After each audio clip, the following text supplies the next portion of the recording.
Hi, this is Cheryl back with you from Farmhouse Frugally. If you're new to my channel, I love to do crafts, furniture flips, great dump hauls, and many trash to treasures from those items. Today I have 4 thrift flips for you, very summary.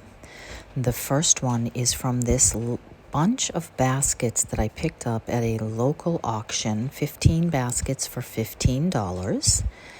And it is this cute little square or rectangle shaped basket that had really cute handles. I am not sure if once upon a time it had a cover on it or not, but it does not now. So I began by giving it a thorough cleaning, and the top and handles of the basket seemed more faded than the rest. So I am just taking some watered down antiquing wax and just brushing that on with a foam brush to sort of darken that up just a little bit. I mean, I could have done the entire thing in a nice dark wax and not watered it down, but I decided to just take care of the areas that seemed to need just a little bit of updating. And then once I was finished with that, then I did go ahead and take out some drop cloth and cut a square of that drop cloth and decided that I wanted to do a little bit of striping on it.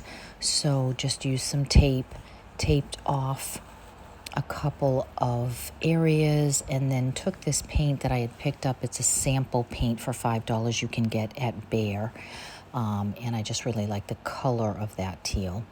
And then once I had put a couple of stripes on that, then I just removed the tape.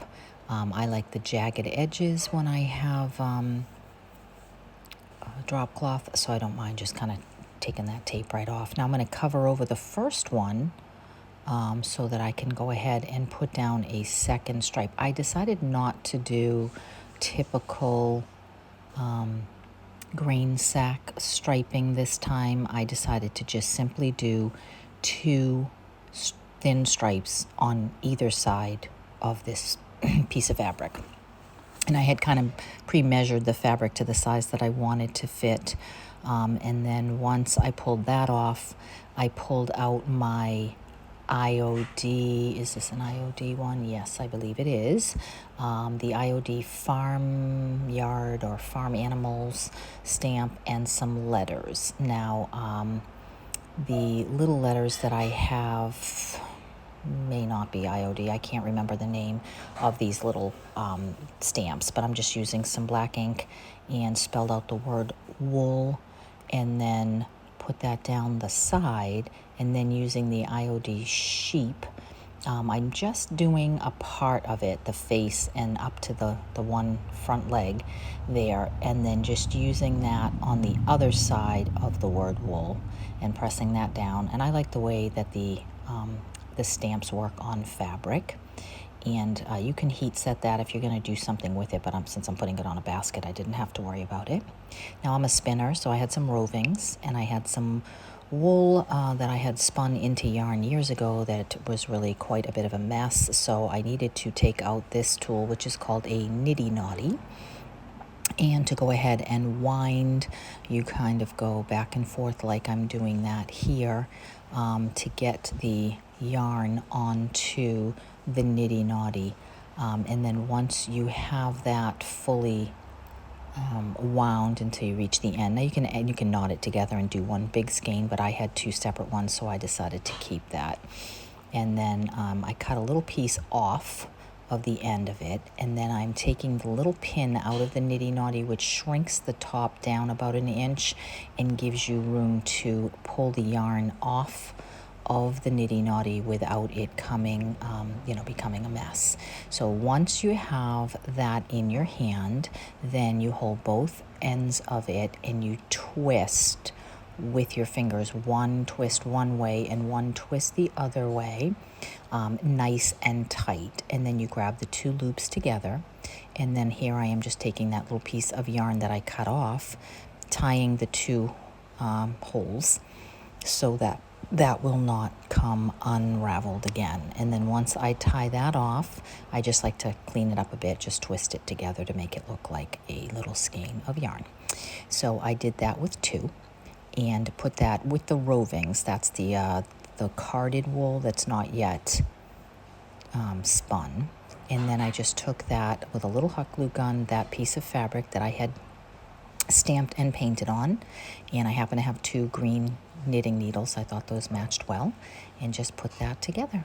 So I thought that basket came out very cute, place for me to keep my wool, and to use one of those baskets. Hey, $1. This whole thing cost me $1 because I already had the yarn, so that's very sweet. I hope you like that. And then on to item number 2. My sister-in-law gave me a whole bunch of grapevine wreaths in different sizes, small and large, and they come from Michaels. And I went on to the Graphics Fairy and I printed some beautiful vintage seed packs. And then I went through my stash and I had a piece of floral from Hobby Lobby, and then I had this thrifted rose and a couple of other just little pieces. So the Hobby Lobby pieces I just stuck like this right into the grapevine wreath, and then I took just one piece of it and went underneath here and there just to make sure, because I don't like to glue them down in case I want to switch them out for another season, but I also don't want them falling off. So if I just take one piece here and there to make that stay in there, that way it will not be falling out of there. I cut a couple of the roses and I looked for a place on the wreath that looked a little bit more bare and just stuck those roses right down into the grapevine. One thing I really like about grapevine wreaths is that they really have a good way of holding onto your florals without them coming apart. I like to do things in odd numbers, and I had this cute little pick that came with some florals I got for free at the dump last summer, and I just stuck the 3 roses and then this little sweet piece from the thrifted, and I just kind of fluff that up and move it around and make it look like it's a little bit of a sprig coming out of that. And then I cut off one of those tags that I had printed on rice paper from the Graphics Fairy, Mod Podged it to some just cardstock I had hanging around, and then took my antiquing wax and then just sort of rubbed that around on the edges and ran over that to make that look more aged, and just sort of rubbed that in a little bit, and then took my 1-hole punch and cut a hole in the corner because I wanted this to hang kind of diagonally off of the wreath. I just took a little piece of twine and added a little hanger from that, and then went ahead and tied that right on to the wreath. Then I took a look at it and decided that, as cute as it is a little side heavy, which some people like, but I decided after hanging a little hanger on the back of it that I wanted to balance out the other side just a little bit. I am kind of big on symmetry. Some people are, some people aren't, but I do kind of like symmetry. So I went ahead and just took a couple more roses and another thrifted piece that I had and just sort of stuck those in there on the other side opposite of it. This was a little bit wonky, not completely circular, but I'm okay with that. And I love it against the barn board in my kitchen. So that is a quick and easy, very simple wreath. And if you want that graphic on Graphics Fairy, you can look it up, or you can go to my video from last week and it is in the description box.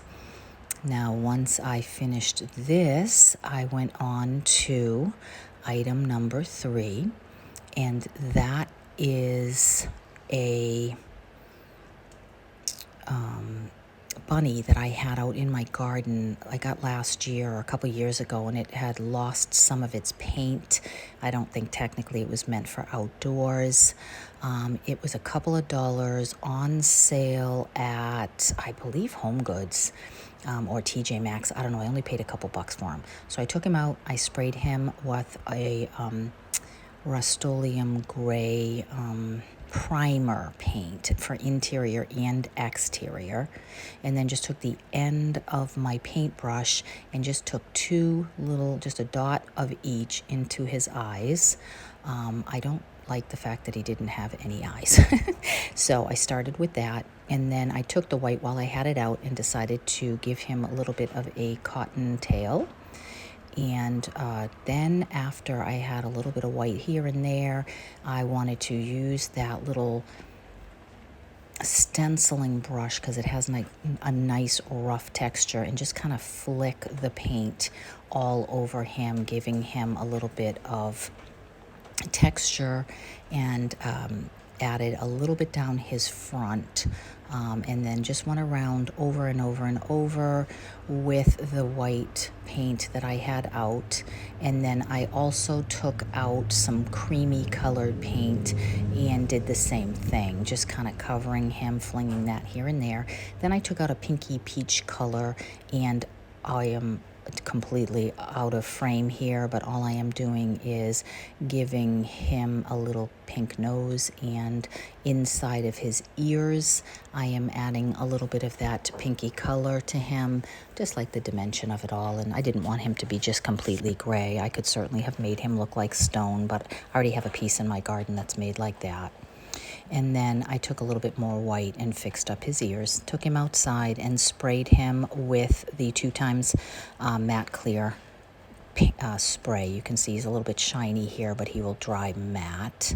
And then once he was completely dry and protected, I put him back in my garden, and I think he looks absolutely adorable. You'll have to let me know what you think of that. I'm glad I saved him. And then number 4 is another basket from that same haul. I paid $1 for this hamper, and it was a very flesh-colored, ugly color.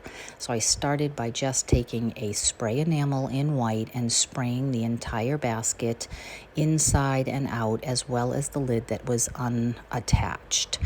I went on to Graphics Fairy, and they had this adorable little laundry scene, kids with their doll clothes. I just wet the edges with a paintbrush after I printed it on rice paper and tore it all around the edges. And then using my Mod Podge, I Mod Podged it on top of the basket, and then I Mod Podged over it. Took a little ribbon that I had from the dollar store and just attached that lid tightly to the top. And once that dries thoroughly, that will be absolutely adorable for a little hamper.